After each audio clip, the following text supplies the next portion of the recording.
And thank you, Sasha. I was already off to the races without checking that, so I appreciate you doing it. So with that, let's start with Jarrett Pritchard. Good afternoon, everyone. I'm Jarrett Pritchard with the County of San Luis Obispo. And to his right is Steve Weingart. Hello, everybody. This is Steve Weingart with Bridge Communications. And then we have Brian Chong. From the city of Moore Park in Ventura County. And then Terry, you'll be coming up. Why don't you introduce yourself? Terry Theobald, County of Ventura CIO. And then Eleanor Gartner. Hi, everyone. Public and Government Affairs Specialist at Cox Communications. Noel. Noel Radia, Chief Technology Officer for Digital Value Creation.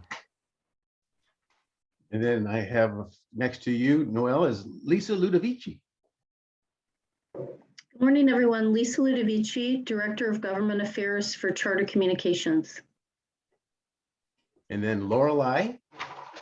Everybody, Deputy Director of Economic Development and Community Development with the City of Atascadero. Maria. Maria Kelly, Broadband Consortium Pacific Coast. And then, hi, Monica. Hi, Monica Gibbs, AT&T External Affairs. And next to Monica was Mike Salachi. Yeah, Bill, Mike Salachi. I'm a colleague of Monica Gibbs at AT&T, and happy to say I'm a resident of Ventura County, and I was born and raised in San Luis Obispo. You've got both ends of the Tri-County. I do. And you're like a grandfather to all of us. Thank you for that. Jesse, you're next. Morning, everyone. Jesse Body, District Representative for Congressman Salud Carvalho's office. Thanks for joining us, Jesse. Dana. Good morning, Dana Stroud, Business Development Specialist for GoBiz, representing the Central Coast between Ventura and Santa Cruz County. Welcome, Dana. Laura. Hello, I'm Laura Fiedler, and I'm the Economic Development Manager for SLO County in the Administrative Office. Miguel. Good morning, everyone. Miguel Guardado, IT Manager with the City of San Luis Obispo. Thanks for joining us, Miguel. Absolutely, thank you. Jory. Hello, good morning, everyone. Almost afternoon. Jory Wolf, VP, Magellan Advisors. And then when Shelby Arthur. Shelby. Muted. Hi, I'm Shelby Arthur. I'm a Strategic Alliance Associate for Economic Development Collaborative, the EDC. And George Amendola. Hi, everyone. Good afternoon. George Amendola, and I have two endeavors, Cyber Dynamics Consulting, and also Chief Operating Officer and Virtual CISO for Syncrasy.io. George, last time I think we had a meeting, you were overseas. Are you actually in our time zone at this point? I am. I'm here at my home in California, in Ventura. Did I get everybody? There were some boxes moving around. I want to make sure I didn't miss anybody. Thank you for joining us. Let me go through the agenda real quickly, and we'll turn it over then to Terry. We'll talk a bit about what is a consortium, not much more than 2 or 3 minutes, and we'll jump into the Ventura County update. Then I'm going to spend some time talking about what we know of the grants coming in the near future to the local area. We'll touch on status for Santa Barbara County and what's happening there, and then some San Luis Obispo County updates, and then we'll do the roundtable, and anybody with things to share, we'll talk about that. Basically, the way we've set up the meeting is to be as comfortable and communicative as possible. We call it a cafe because we just want everybody to just connect and exchange status and notes and just see what everybody else is doing and figure out what we can learn from in terms of this journey that we're taking on together. The consortium has been around since 2014. It changed dramatically as we went through COVID, and the days after, it's all history. last couple of days, I pause and, take a breath and think that we're living through a historical moment. Clearly, broadband will be the next utility. The funding is coming to create it that way. There's not a conversation where we all are talking about what's going to happen, how it's going to happen, how significant it is. What we talk about now is going to, it's really going to say a lot for about what our future is going to look like. What our communities are going to look like.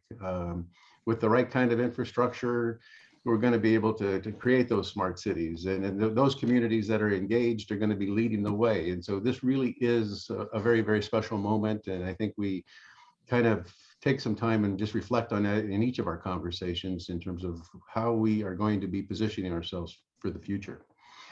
And with that, there's a lot of different pieces and parts. This is kind of a model of who we serve and the work that we're doing. And it's a very much collaborative group with people coming in from all places. What we do when we get here is just look forward and keep that dialogue moving.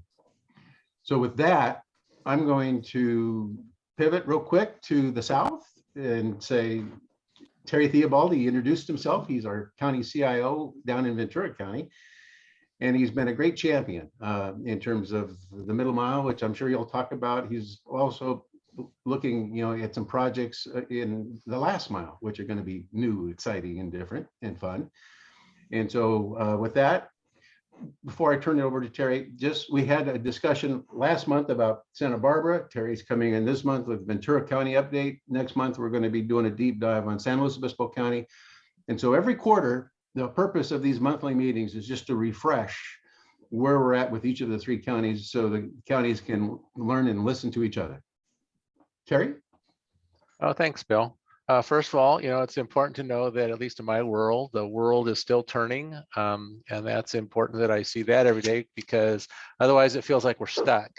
I'll also say that I believe I live in a historical moment every single day. And so this is something new is coming up every single day, and it hasn't happened before, and it's may or may not happen again. So I'm going to give you the rundown. I think most everybody has seen our middle mile map, so I don't need to throw it up again. I should mention that Bill and Jory know everything I know, so I do have to jump onto another meeting before I probably get to the end of questions, but certainly they would be able to answer, I would think, every question that would be asked.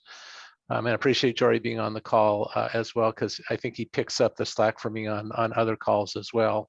And he is a partner. He's a consultant that the county has engaged to assist us with our planning and managing our projects. So everybody's seen our middle mile approach. You've also seen, I'm sure, the California open access middle mile map, which for our county doesn't really get to where we need it to be. It doesn't get to everywhere it needs to go, and it's not redundant.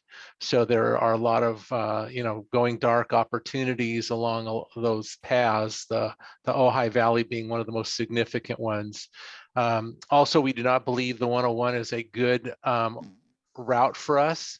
I've lived on the 101 for the better part of 40 years, and it has always, any changes to the 101 are usually measured in years. And I suspect it would take several years to implement the state's planned 101 upgrade for fiber. And we're looking at a planning horizon much shorter than that, measured in certainly, it could be years, but I'm thinking we would like to get something off the ground this year, or maybe I want something in the ground this year. In terms of funding, Bill's going to talk about some of this as well. So we're going after the tech assistance grant that will help me get some help because really it's just three of us here at the county, me, myself, and I, working on this project with a little bit of help from our network guy. We are going after final mile funding, which he will also talk about. We do have three areas in particular that we're interested in looking at, four areas in particular we're interested in looking at. The first one is Saticoy. We like Saticoy because our primary middle mile path that we want to connect with first is coming down the 126 from Santa Clarita. using a Crown Castle location there to connect into One Wilshire. It's also a county area, so we should be able to light that up ourselves or with some assistance from a telecom provider. And we are planning on partnering with any construction that we are responsible for in our county, not doing it with our public works efforts, at least not to start. SOMAS is down the 118. One of the reasons we're focused on SOMAS is because they have a lot of large properties, many acre properties, which creates a challenge from a connection point of view to get all of those various properties connected at a reasonable cost. The third one is Nyland Acres. It's right off the 101. It's a county, primarily a county area with some Oxnard City commercial properties in there and a large housing development apartments. We like that because they have already started working on a wireless solution to their neighborhood. They basically connect into a school district, beam over bandwidth into their neighborhood, and then use some high quality access points mounted on towers or rooftops to reach primarily school kids that need it. And we like them because they've already started work on their own nickel, so to speak. And we want to see how we can help them. And the last one is a mobile home park down in South Oxnard. And the reason we like them is because it's a city-owned area. It's all city of Oxnard owned. When we talk about final mile, I think we've had a tendency as a county to think about county areas, but we're trying to oversee funding for the entire county, really. And so when it comes to cities, how are we going to work with that city? All cities, but Oxnard being one that has been calling us, and our county supervisors have taken interest in that particular mobile home park. The other thing about it is currently served by, I guess I can say the name Frontier Public Information. So Frontier serves that with copper. I talked to a Frontier representative who measured it for me at about 1 megabit max.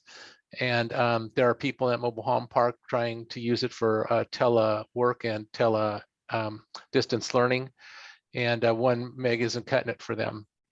So I talked to another telecom who apparently applied to go in there to build out that area, and they were denied that permit by the CPUC because there was already an established telecom in there.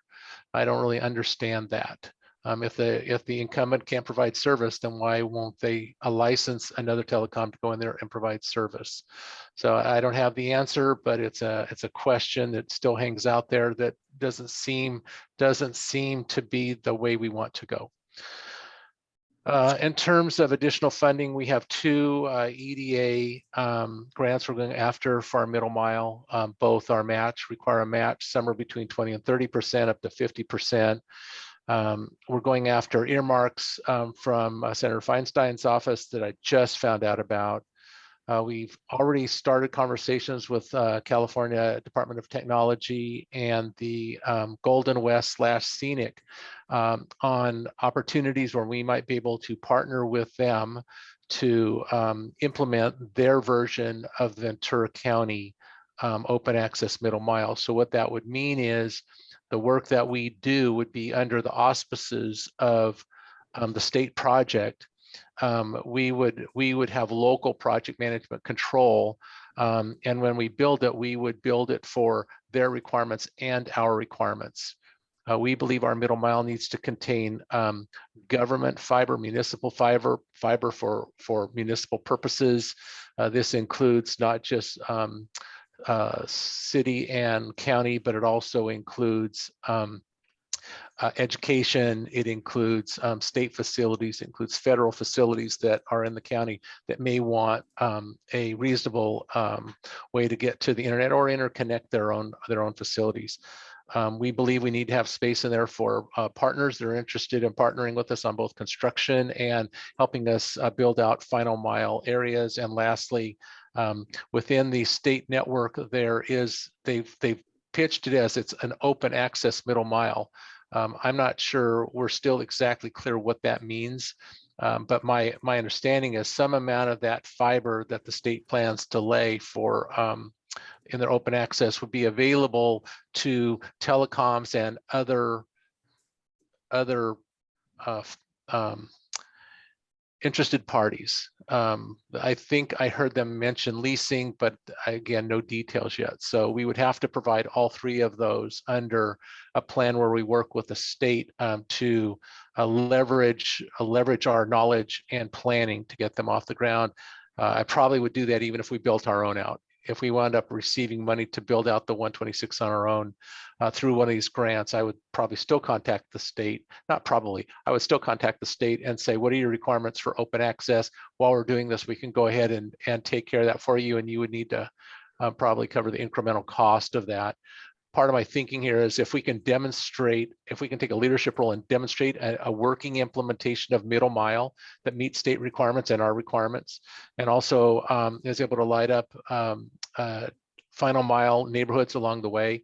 I think we go from our partners and other people saying, yeah, municipalities can't really make this happen. Where's the money going to come from? To, oh, look, here's a successful implementation in Ventura County that we might be able to replicate. I think that's our view of the world. So Bill, that's my update on where we are. Hopefully that was helpful. I can answer a couple questions before I have to go, if there's any questions. That was either very repetitive or very thorough, or no one cares. But I guess then if there's no questions, Terry, I have a question. Sure. If I could, please. I'm sorry. No worries. When do you think that you will be putting out RFPs for engineering and construction services? That's a good question. So we had put out an RFI, and we got some good feedback. We didn't get as much feedback as I was thinking we were going to get. My view is that if we put out the RFP now and we get bidders in, we can't sign any contracts because we have no funding.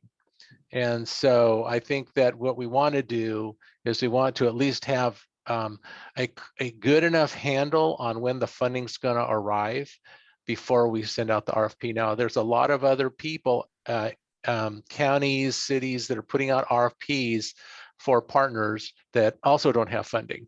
And to me, that's just part of additional work that continues to go on without any projects actually getting built. And I'm not focused on effort, I'm focused on getting the projects done. So as soon as we get the funding identified, we will definitely be sending out RFPs to those that respond to the RFI, and we'll open it up for everyone else.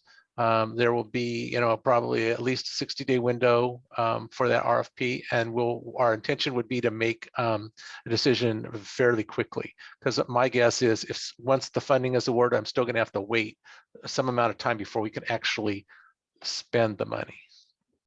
Did that help? It did very much. Thank you. Terry, George Amendola here. Hi, George. Before the RFP goes out to the public, does it also have to pass by the supervisors for approval? One, and then two, I don't know if you or Jory would have time to just quickly walk through the color coding of the map we're seeing. I'll tell you what, I will, the map we're seeing is the county map? Yes. Okay, so I'm gonna, if Jory would allow me, I'm gonna ask Jory to do that. He does a much better job of explaining the map than I do because he created it. Regarding the supervisor question, so in order for us to obtain funding through a grant, we have to go to the board and ask for them to accept the grant funding, assuming we get it. So that would definitely happen. There may be other funding possibilities where we are not grant related. I really didn't mention any, but I'm still hoping that we will find a way, one way or the other. But those may not need to go to the Board of Supervisors before we go out to an RFP, because typically the board is going to be notified when we want to approve a contract or approve acceptance of a grant. So typically in the cases where a grant's not involved, we do the RFP first. Once we have the award, then we go to the board and ask them to approve the contract that we've negotiated. Okay, thank you. Is there any time frame for this?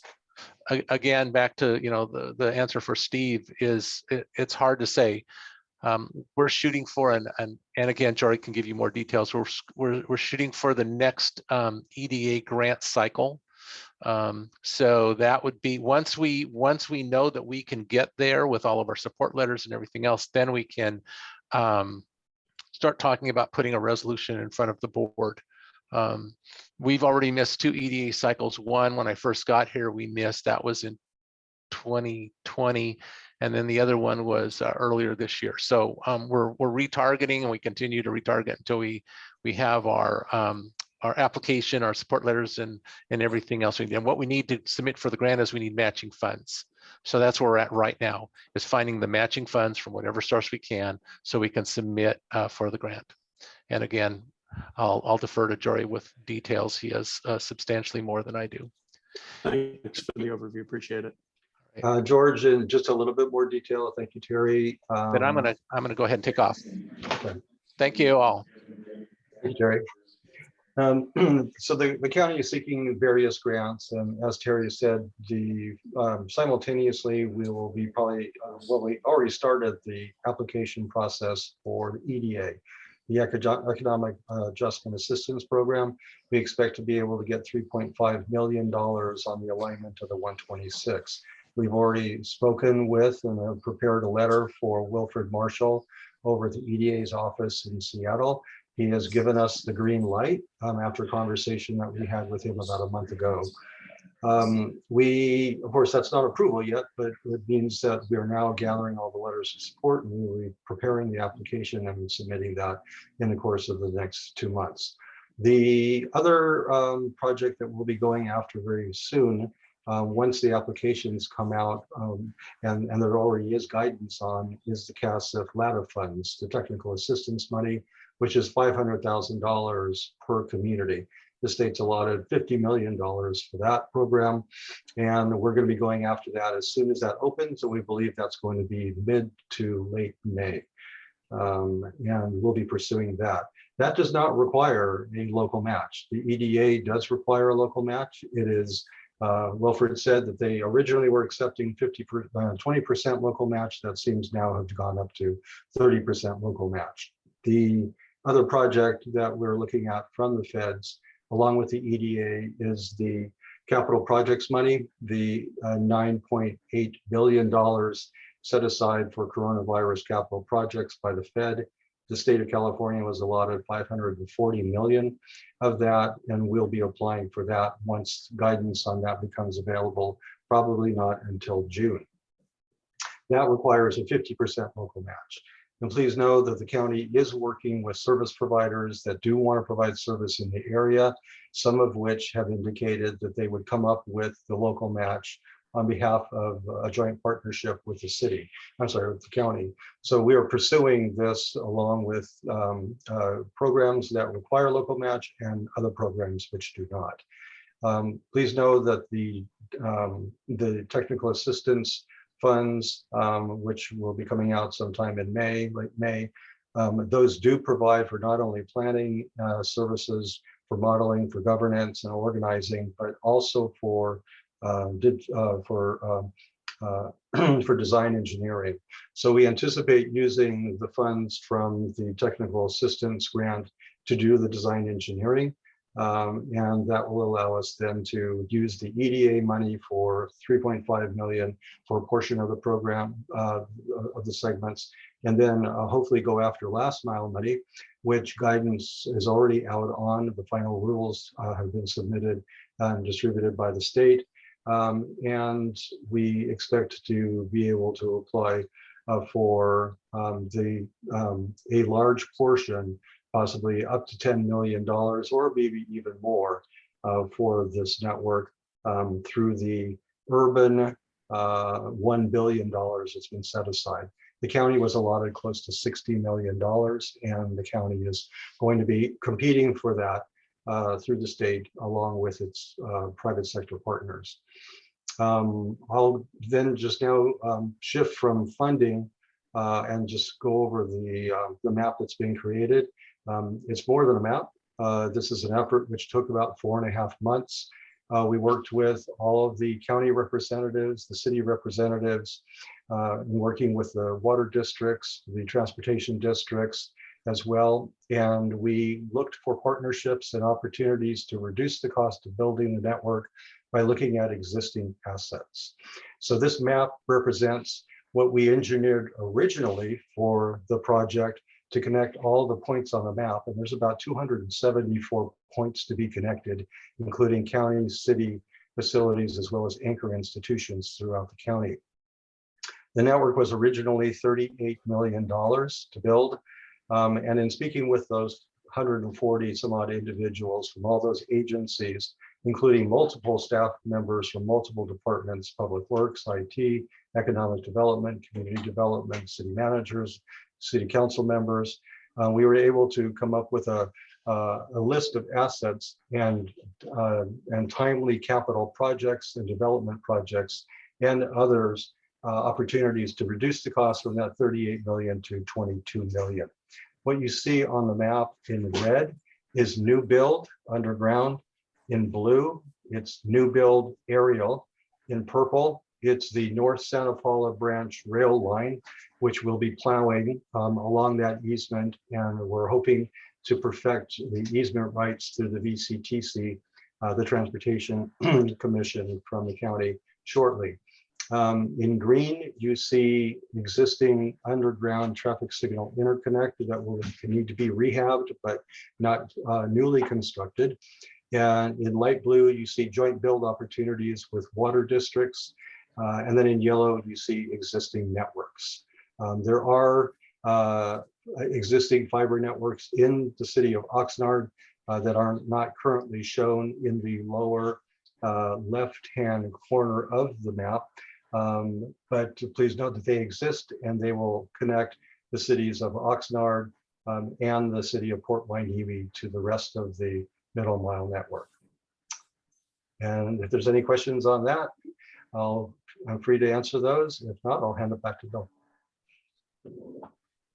Any questions? Thank you, Jory.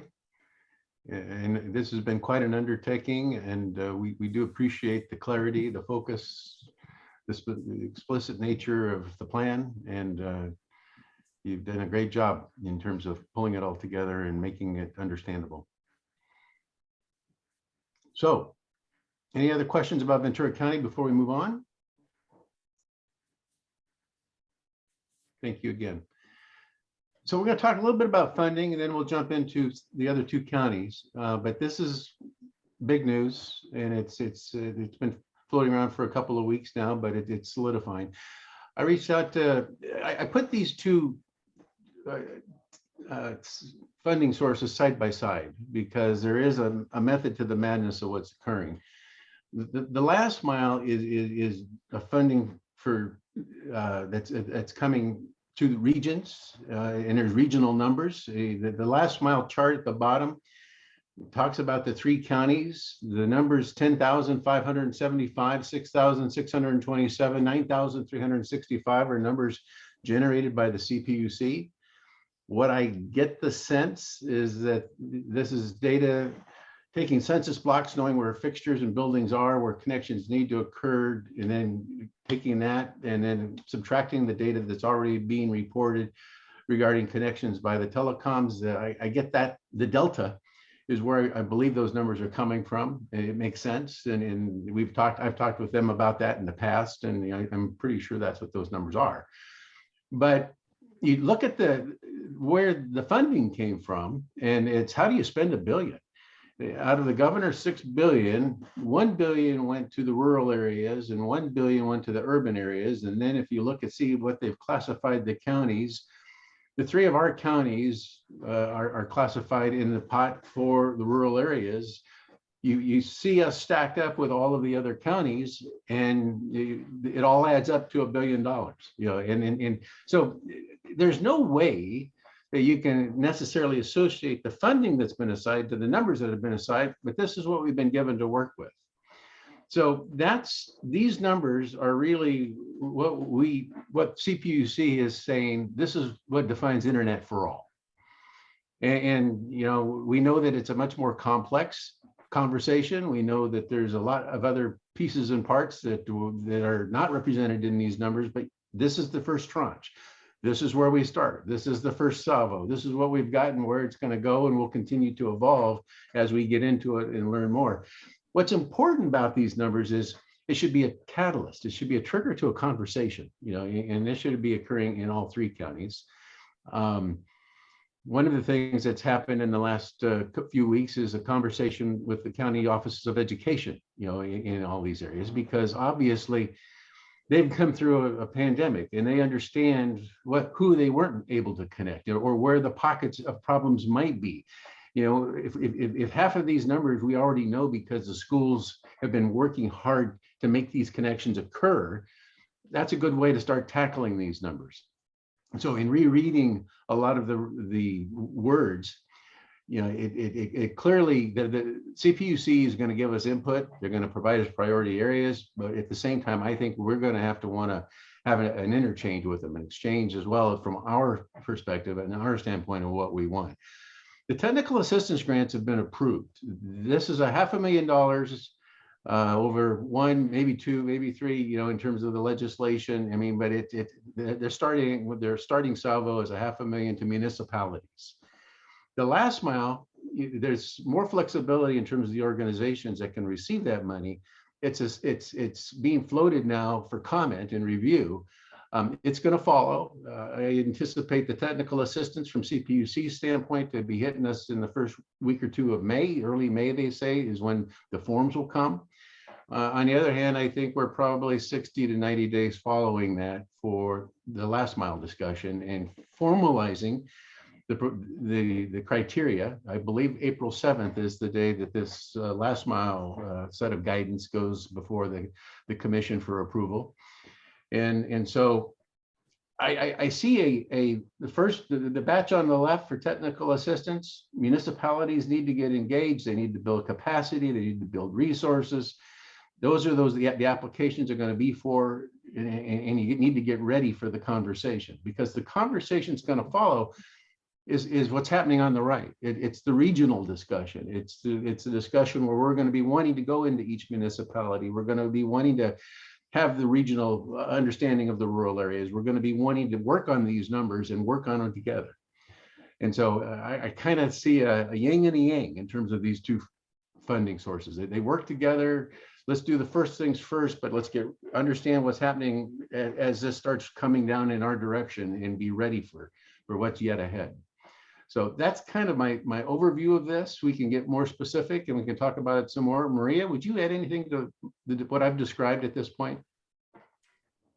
No, nothing other than that. We're going to be looking to see if we can find a grant writer to help meet with some of the municipalities to talk about some of these grant writing processes and just get some more information and see if there's a way to sort of, especially with the work that we're doing in Santa Barbara County, find out where those partnerships are to leverage and how are they going to work together moving forward. Because if each entity has its own pot of money, but they don't know what to do with it, we can't move up into the regional space. So we're going to be working on that.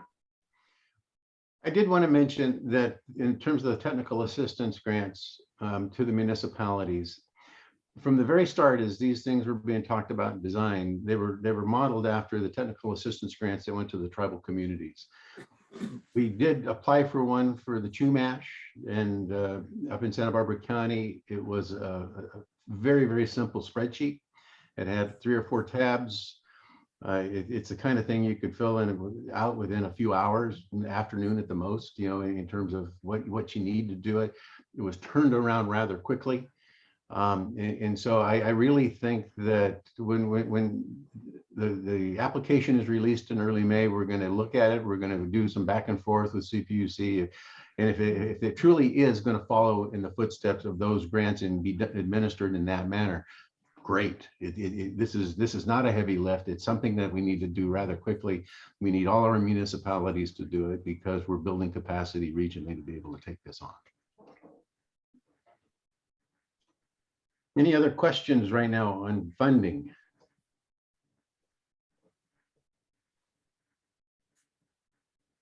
It's exciting. It's ready or not. Brian Chung may want to get himself a broadband czar for the city of Moore Park. Terry gets 3 people, me, myself, and I just have 1. It's just me. Brian is the broadband czar for Moore Park. Yeah. Everything you talked about, we not only drink the Kool-Aid, we splash it on our neighbors in Ventura County and make things happen. We will again. Yeah, so it's interesting.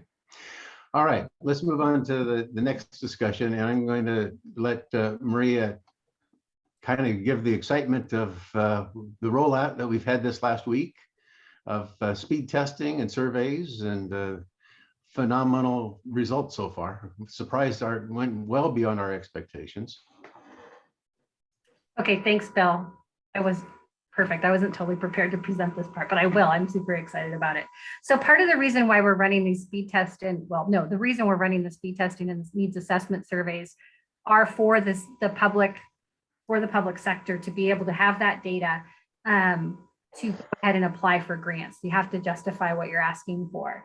The back end of the tool, and I dropped the link, shared the link on that speed test data. This tool actually has a back end capacity to identify grant readiness, which we'll be working with the Santa Barbara municipalities, still working. We have 2 more cities to meet with to find their point of contact, but they'll all be trained on how to use this tool moving forward to be able to get into that back end, see what grants they might qualify for, if any, and then move on from there. So the whole purpose of the work that we're doing on this outreach is to support the cities in identifying what funding sources they can apply for, if any, and then at the regional level, what can we plan on together? So looking at the regional strategy project, where we are right now, February, March, we are pushing hard on our outreach. We'll be going directly to each city to do in-person meetings. We'll be talking about digital equity and inclusion, focusing on telehealth, education, and all the other pieces that come together once we're all connected. Why are we doing this project? So that we can get connected.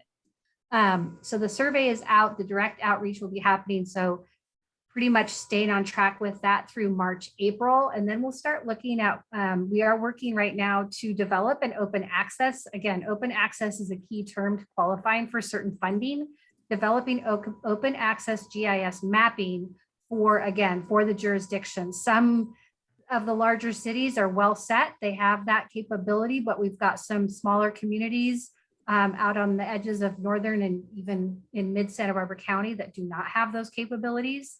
And so a shared resource is going to be incredibly beneficial to work on together and be able to work together on future planning efforts and where these builds need to be done. So really trying to empower, really working to empower the public sector to be prepared to move projects forward. In May and June, we'll continue our analysis and hopefully project wrap up by November. When you look at the speed test map, what we're watching for is through April, May, and early June, wherever we find significant gaps in data, we'll be doing additional direct outreach at that time to see what else we can glean. So where we find some gaps, we'll be doing a direct outreach in June, July. So that's sort of the status on the project. Bill, did I miss anything? No, what I did want to mention though is give a huge shout out for SBCAG. What we've ended up doing is becoming an integrated team. I mean, I think contractually you need to have an agreement. You need to be able to talk about a vendor, a contractor, a consultant, whatever. But the way it's being executed, the media that's occurred this last week, you know, SBCAG really owns this. They really are understanding a role, an opportunity. Clearly, they see that the virtual highway is as important as the physical highway, and they're stepping up and getting ready to own whatever we come up with. There's going to be a point in time in which this contract is done, and it's a new show. There's other people, and so we're in the process, and we view it as clearly building capacity for them, providing them with the tools in priming the pump for funding, of which the collaboration to follow will occur. So we're evaluating our exit criteria very clearly on what we leave behind, what they're able to then use for their business and what they do. And it's amazing to be part of their team. I mean, they get the credit for the leadership here in Santa Barbara County. It's pretty cool. Any other questions about Santa Barbara County at this point? We'll move on to San Luis Obispo and don't have any updates from last time, but that's by design. What we really wanted to do is provide a little bit of a teaser in terms of some conversations that have been occurring, but to do a deep dive in the San Luis Obispo area a month from now. Maria. Unless somebody here from San Luis Obispo has an update. Yeah. Laurel, I had to jump off. So Yeah, Daniel didn't necessarily provide me with a detailed update, but I'll be sure that he is aware that he's got to provide a really cool map next time with lots of colors on it. So I'm sure he'll be reaching out to my group to obtain that map. So from my perspective, a little farther down in the weeds, we've recently received a little bit of Arpa funding that kind of got divvied up around the different departments, and we're currently leveraging a measly $2 million to execute on hopefully 5 different projects, which don't necessarily shoot to the last mile, but in our underserved communities, better bandwidth for our libraries, as well as like our DSS locations and things that are serving those underserved communities. We've got 5 projects that we are hoping we will be able to squeeze all 2 million of that into those, and hopefully get closer to what we're talking about here in this forum of getting to, getting those individuals who can't get the connectivity to that place. But at this point, that's the only funding that I've been aware of. But your last slide was really exciting. I'd love to see some of that 22 million come our way and set up some new things. But Daniel will probably be able to talk to that in greater detail next time. Thank you, Jared. Another comment, Maria. Terry did a very, very eloquent presentation on the middle mile. But in terms of Santa Barbara and San Luis Obispo counties, you've got a relationship with RCRC. And that is, we were able to have an RCRC presentation a month and a half ago. And in addition to the Golden State Network, where RCRC is coming in and what they're trying to do, it's important that both in Santa Barbara County and San Luis Obispo counties that we really leverage those conversations as well. You want to add anything to that, Maria, in terms of RCRC perspective and what we're trying to do there? No, I think that the RCRC is going to be an amazing resource for that middle mile network. I think for the cities within Santa Barbara and SLO County, they're going to be looking at other partners and other partnerships for that final mile. So there's some distinction there to be made on who's doing what where and how to approach from a regional planning perspective. How do you get that final mile connectivity to every resident within the county? And how do you make that happen too? Yeah. So the moral of the story, the common link of all 3 counties is the fact that resources are around the corner, and it's time for the conversations to elevate, pick up, the collaboration to begin if it's not already taking place and happening. And make some progress. And I don't want to say push back, that sounds negative, but it's important that these solutions are local. That very clearly we look where our priorities are, what our needs are, and we're able to provide that back to the state and the feds, in terms of where we need to go, what we need to do, and what we have available, and make it as much our solution as possible with the funds that they're going to be providing to move it forward. Comments before we move on to the next topic? I think one more comment on that. Sorry, if I may, Bill. One of the things that we keep talking about, and we met with the legislative teams, again, SBCAG did a great job pulling together all the legislative teams in Santa Barbara County from all the agencies as well as the tribe, and talk about, one of the questions that still is coming up is what are the federal requirements going to be for data? What data are people going to, or what data are agencies or municipalities going to have to qualify and apply for grants? And what's the approach? Why are we kind of approaching Santa Barbara the way we are right now with sort of the speed and needs assessment? Because that's going to be the bare minimum. There's going to be other data required we suspect, don't know, but there's going to be other data required. So the legislative teams are watching that, going to be watching that in Washington, D.C. and let us know as soon as they know, working really closely with them to make sure that if we need to pivot and adapt on any of the data that we're collecting for the jurisdictions, that they have the information they need to qualify for these grant funds. So that's sort of that piece of it is why are we moving ahead on data collection? Because there's got to be something that these jurisdictions can use as they're writing these grants. Okay. Maria, do you want to start off the update situation with just speaking on behalf of Lorelei? You know, maybe some of the conversations that are happening up in the northern part. Sure. Yeah. So City of Tascadero and City of Paso Robles are going to be working together. They're working through their final MOU and putting the MOU process so that the two of them can plan together, sort of come up with a sub-regional strategy for and figuring out what that focus is. Drafting an RFP to find a consultant, someone to work with to help them do their community engagement, to collect their data, do some initial design work, and really through an economic development lens. But also I'm highly encouraging them to not forget about the digital inclusion piece, because that tends to be, that's going to be an important part of what they're doing. There is a sense of urgency for them to move forward, understandably, with some of the spaceport work out of Paso Robles Airport, as well as partnerships and working relationships with the military up in northern San Luis Obispo County. So because of their close proximity and sort of some of the incredible lack of connectivity where I am in Atascadero, working together and then working with the county as well, figuring out what sort of mapping might be able to do or potential design work and what would they need to do to start really seriously looking at build outs. So there is work moving forward, but they still need to go to city councils and get approvals. So still in the very early stages, but really excited to see them planning even at a sub-regional level and see what work they can get done together. Thank you, Maria. Brian, you want to give us a Moore Park update? Sure. So this is a general introduction for a couple of cities that aren't here previously, I don't believe. Moore Park in Ventura County is a little bit ahead of the curve, probably by a year or two of a lot of the municipal updates. So we have already mapped out our city network, our anchor institutions, we've adopted a broadband strategic plan. So where we're at right now is, we're not so much interested in regional middle miles officially as we are in specifically the Moore Park community, right?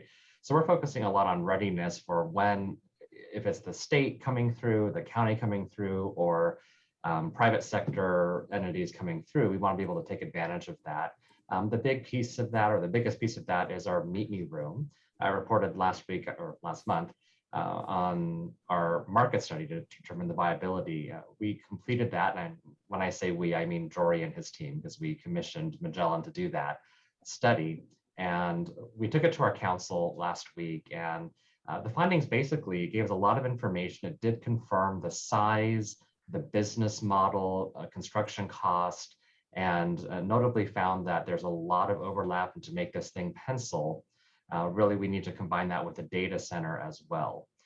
There is interest. It's a significant amount of interest. However, in the current market setting, without a middle mile infrastructure from the state or county, the recommendation was to sit back a little bit longer and hold off. So the worst thing we can do, right, is spend $5 million building this thing, and then it's used only a little bit. We're hemorrhaging money from operating it and whatnot. And it's a big but, what you heard from the funding discussion earlier, is if either the state or the first, we'll call it 2 phases or 1A, 1B, but the phase of the county network that would come through Moore Park, if either of those comes in and brings all the ISPs to the party, then our project, the risk is acceptable, and we would go forward with that. So we are, I don't want to call it a temporary hold. We're just waiting to see and make sure the timing is right, and being very ready to have a ready to go Meet Me room if and when those projects come through. The other thing I want to share too is, we actually are residentially served by broadband here in Moore Park. It's our business parks that we are struggling in some areas to get linked up. But within what we do have, we are starting to take advantage of some of the more cutting edge smart city type things. We've had, smart irrigation controllers and things like that for many years. But the fun one is we have signed our contract with Obispo, Greg Hayward, who you recognize from many of these calls often. It took a little longer. Just actually a fun little anecdote. One of the things that we wanted was cyber liability coverage, which he agreed, no, we should get that. But with the then looming Russian-Ukrainian conflict and a widespread expectation of massive cyber issues in the world, it was actually very difficult to find someone to underwrite that policy. So that cost us weeks, and we had to go through literally dozens of companies to find someone who would write a policy. We got that taken care of. We're now under contract, and we have met inside about, or internally here in Moore Park, about how we're going to deploy some pilot projects there. And what we're looking at definitely is vehicle counting. And the second piece of that is we're scoping out an idea of before and after traffic enforcement. So, anyone who works for a city has certainly heard, oh, people are speeding down the street, or people are out of control in my neighborhood. And what we'll typically do is we'll focus for a week or two on a neighborhood or by this school or whatever it is and pull over a lot of people. And what we don't do is, we haven't really had the technology to do it efficiently, but is to say, okay, like, here's how fast people are going, before we do something. And then we're going to spend a couple of weeks enforcing the heck out of this area. And then we'll go back and measure how fast people are going afterwards and see if there actually is a behavior change. It'd be an interesting question to ask. So we're scoping on that right now and hope to be rolling that out here in the coming months. So we are getting there, and there is some light and really good deliverables at the end of the tunnel. And that's what we're up to here in Moore Park. Thank you, Brian. Any other municipalities feel compelled to provide updates, ask any questions, status of initiatives, thoughts, feedback? Okay. I want to also, invite some of our telecom partners is the same. Looking and watching trends, I see a number of changes that are occurring in terms of the affordable offerings, and we got an announcement from Cox in terms of their offering, and Eleanor, thank you for sharing that with us. And we thank you for sharing it, Bill. Yep. And similarly, Lisa, I've been looking at headlines and stories out of Charter Spectrum and the offerings you are offering speeds as well in terms of your communities in need, and we've seen some adjustments in the market there, and that's all good. It's all good. Yes, we just upped our starting speeds to 200 megabits. So that is now across our entire footprint. And of course, that goes up to 1 gigabit. So, yeah. Congratulations, and thank you for all of that. Any other comments, though, and as we go around the table and in terms of what's happening and updates that people want to provide about what's going on?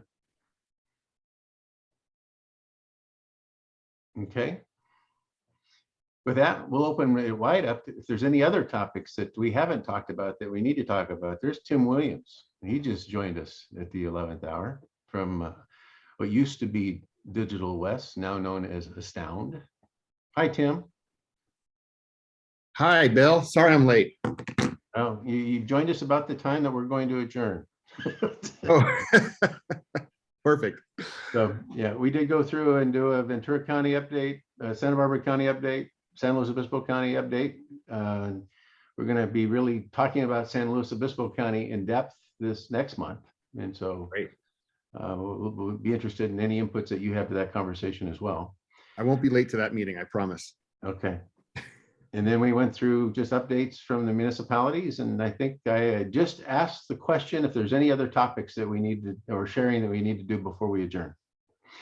I did want to ask, what do you think about this time? Is this, do you prefer a brown bag lunch situation? You don't have to answer it now, but give me the feedback, because we're really looking for a time that is workable and flexible, and we want to try to get as many people as possible.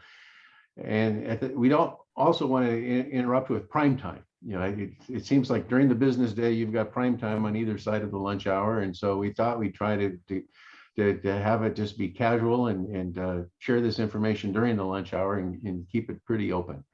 So if it's a good idea, let us know. If it's a bad idea, let us know. We're looking for the right mix in terms of the scheduling of this meeting. I can do either, but I prefer the earlier in the morning time slot. Okay. Yeah, I could do either as well, Tim. Yeah. Okay. Going once. Any other topics before we adjourn?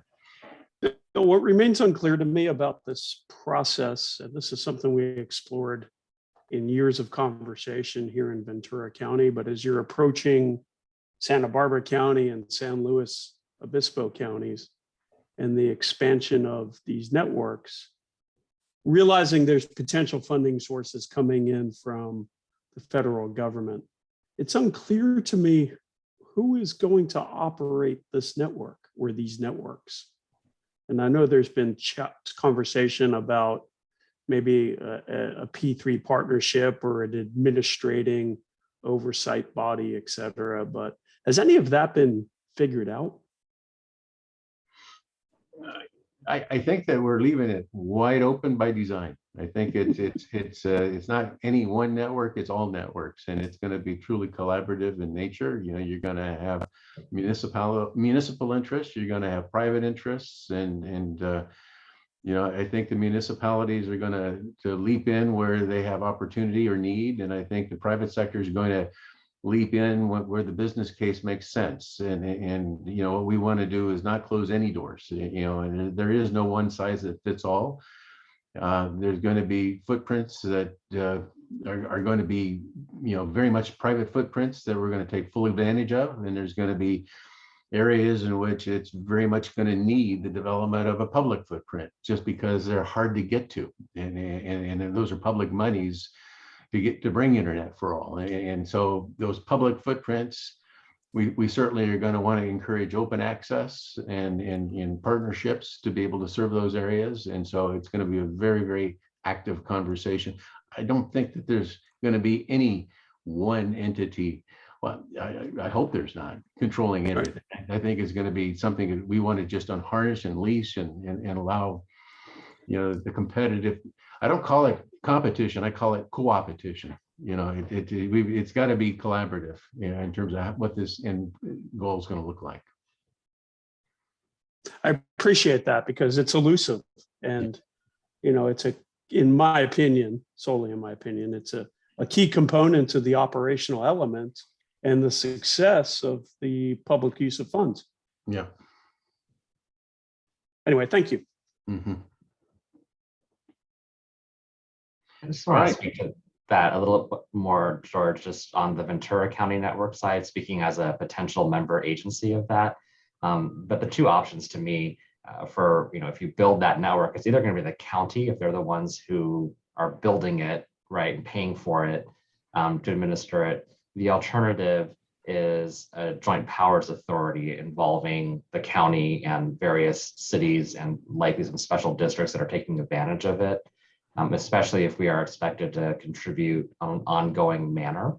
Financially, that would make a lot more sense. So we have, a seat on the board and the decision-making contribution in a setup like that.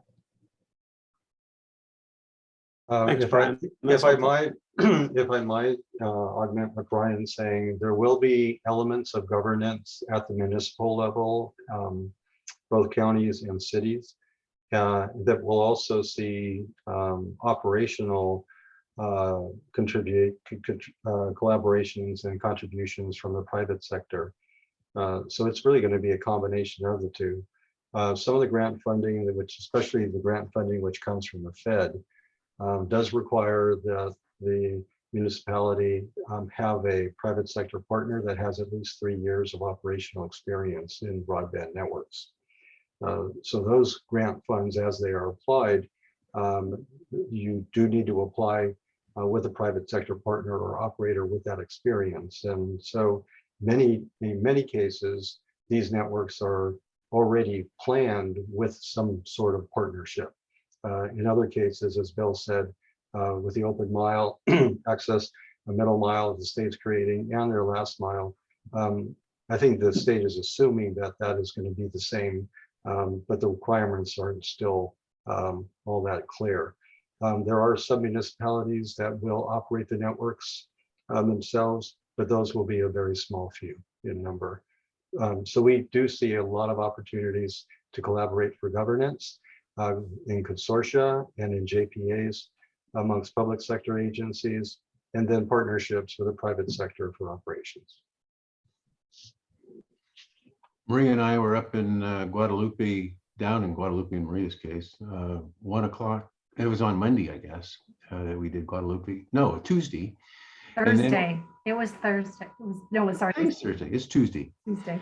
And then we'll be in Solvang on Monday. And one of the conversations we're having with councils is, this is why you need this capacity grant. We have, you as councils, as municipalities haven't been here. You're going to need to be here. This is an important conversation to have. Government, you're going to have to provide for your community. And you have to recognize there's some areas where, you know, it may not pencil out. And so how are you going to serve them? You know, and so our big message to the civic leaders at this point in time in these council meetings is it's time.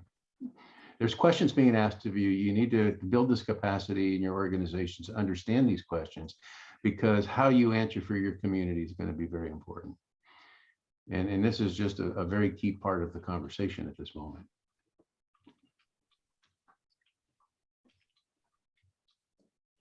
Okay. Any other topics before we close down? All, thank you so much. Feel free to email. Let's keep the conversation going. We'll look forward to talking again next month and focusing on San Luis Obispo for our deep dive county. And I just thank you all for being here, and let's stay connected. Thanks, guys. Thanks, Bill. Bye. Have a great day, all.